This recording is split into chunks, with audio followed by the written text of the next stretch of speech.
Церковь Православна предлагає своим верным и чтение евангельское о усекновении главы Иоанна Предтечи, а также апостольское чтение Павла Коринфянам у 6 главі напоминає, якою дорогою ціною ми, християни, куплені, знаючи, що іскуплення совершено над родом людським, но дарується тим, хто вірує у Христа Ісуса, входить у число ізбраних у Церкву Христову, не в релігійну організацію, яку Мін'юст реєструє.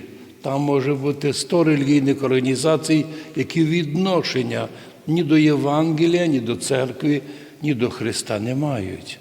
Но іменно до церкви, як тіла Христового, в якому совершається діло спасіння людей, віруючих. Зато дякуйте Богу, прославляйте Бога в тілах ваших і в душах ваших, котрі тепер уже суть Божі.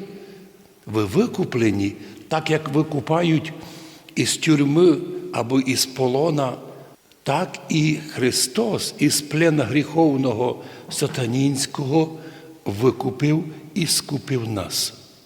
А для того, щоб держатися в чистоті, Павел указує, є много гріхов, котрі вредять душі чоловіка, але є один гріх, котрий вредить і душі, і тілу. Котрий то гріх?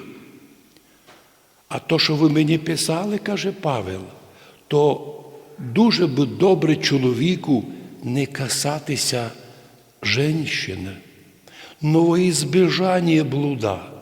Кожний має свою жону, а кожна має свого мужа.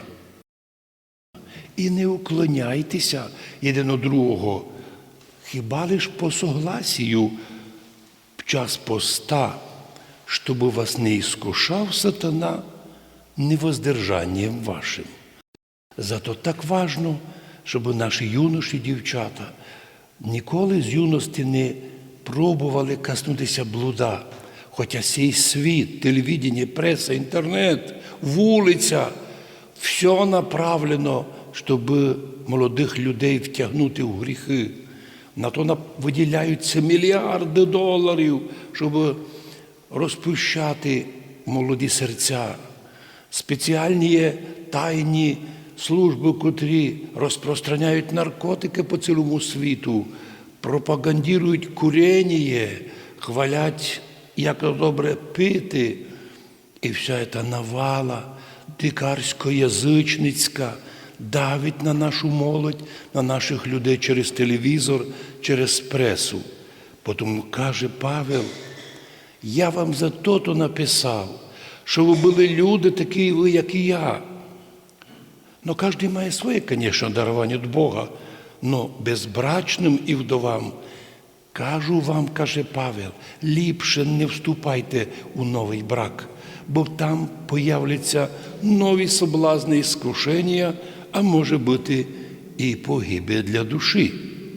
Господь сам повеліває не розводитися мужової жоні, обіцявись вірність, прибудь до кінця свого життя.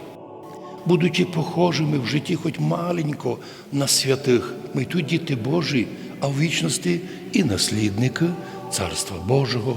Амінь.